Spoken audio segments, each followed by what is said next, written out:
Psalms 23, kini ang nakasulat sa balaang kasulatan.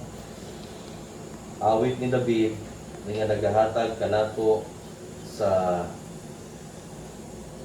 kalinaw niining kalibutan na kita sama sa mga karniro nga naa taliwala sa daghang mutukog nga mga lubok.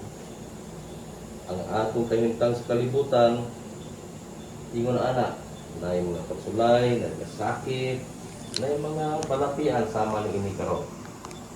Pero tungod kay atong giila na kita karniro, ato sa giila na siya ang atong magbalantay. Usahon. The Lord is my shepherd, I shall not want. Mo kini ang pag-ila nga ang Dios ang atong magbalantay. He makes me to lie down in green pastures. He leads me beside the still waters. Atong ila nga ang Dios lamang ang makahatag kanato sa atong gikinahanglan matag adlaw. Busa atong gitagaan og pasidungog yang ngalan nga siya mo nagagiya kanato yana. He restores my soul.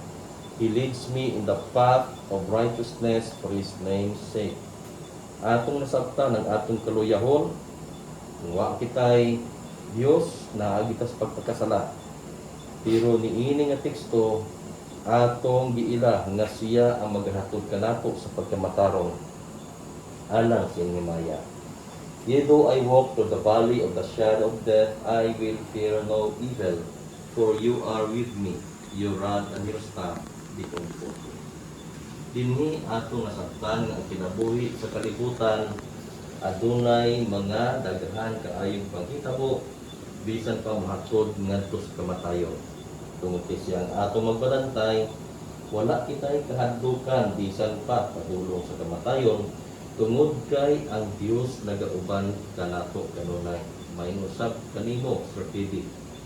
Ang iyahang presensya maoy magahatag kanimo og kalinaw. You prepare a table before me in the presence of my enemies. You anoint my head with oil. My cup runs over.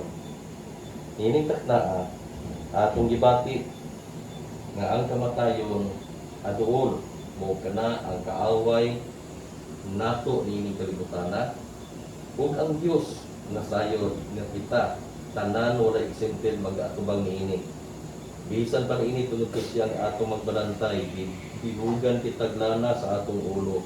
Nga diin ang pagdihog niini simpulo sa balang espiritu nga magapuno kanimo nga bisan pa kita mag-atubang ni ana walay makulang diha kanimo.